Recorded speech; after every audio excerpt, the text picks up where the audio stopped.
Bonsoir Jacques et bonsoir à toutes et à tous et bienvenue une fois de plus sur Afrotech. Aujourd'hui, nous allons aux Comores pour retrouver Siti Mchangama. Elle est la représentante d'10 000 codeurs aux Comores et c'est aussi une entrepreneuse. Alors Siti Mchangama, l'écosystème tech aux Comores, il ressemble à quoi? Aujourd'hui, en fait, l'écosystème comorien commence à se construire autour du numérique.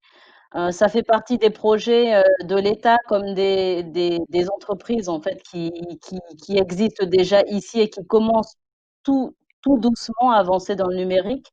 C'est vrai qu'on est encore très très loin.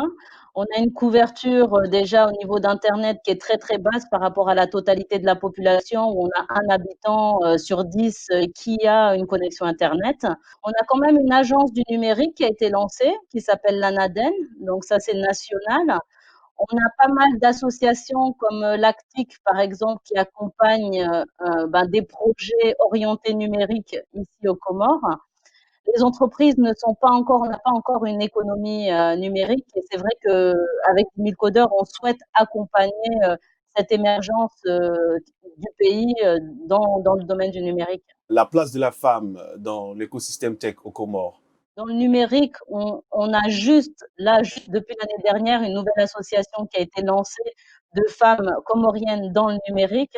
Et avec le projet 10 000 codeurs qu'on souhaite développer et orienter femmes, c'est vrai qu'on souhaite former déjà la première cohorte qui va être de 20 à 25 personnes, en priorité que des femmes, des jeunes effectivement, s'il y a des possibilités aussi.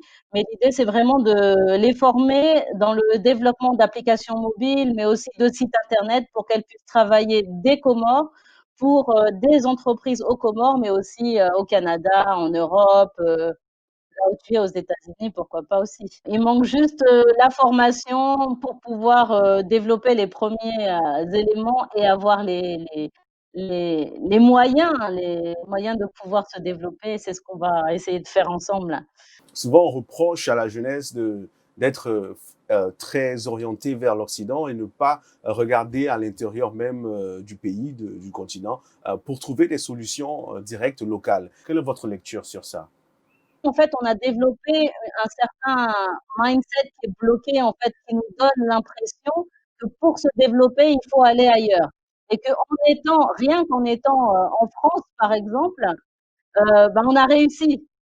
Donc aujourd'hui, le travail qu'on a à faire, nous qui sommes partis et qui revenons, c'est de dire non, effectivement, nous, on apprend des choses, on construit des choses, on développe des choses et on peut les faire ici en local et ça peut fonctionner aussi. Et que c'est pas mieux de partir être homme de ménage dans un pays à l'extérieur plutôt que d'être ici au soleil et développer avec ses propres compétences. Voilà qui est dit. En tout cas, merci beaucoup, Siti Mchangama. Je rappelle que vous êtes la représentante d'Emile Codeur aux Comores et vous êtes aussi la cofondatrice de Gamma Consulting. Quant à nous, c'est ici que se referme Afrotech pour cette semaine. Je vous retrouve lundi prochain pour encore plus de tech sur le continent et partout ailleurs dans le monde.